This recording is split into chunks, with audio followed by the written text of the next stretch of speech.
Hello, I'm Sunny. The word of today is 累. In this video, I will teach you how to pronounce it, how to write it, and how to use it.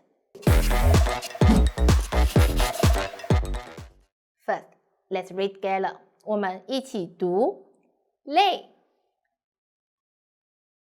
l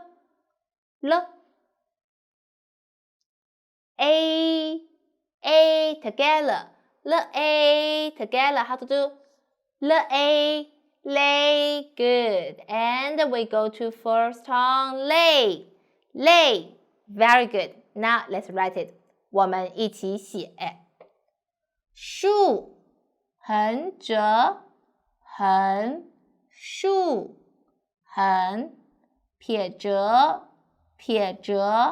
点竖钩撇点累 means tired. I'm very tired.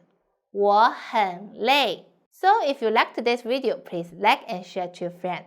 Thanks for watching. See you next time. Bye bye.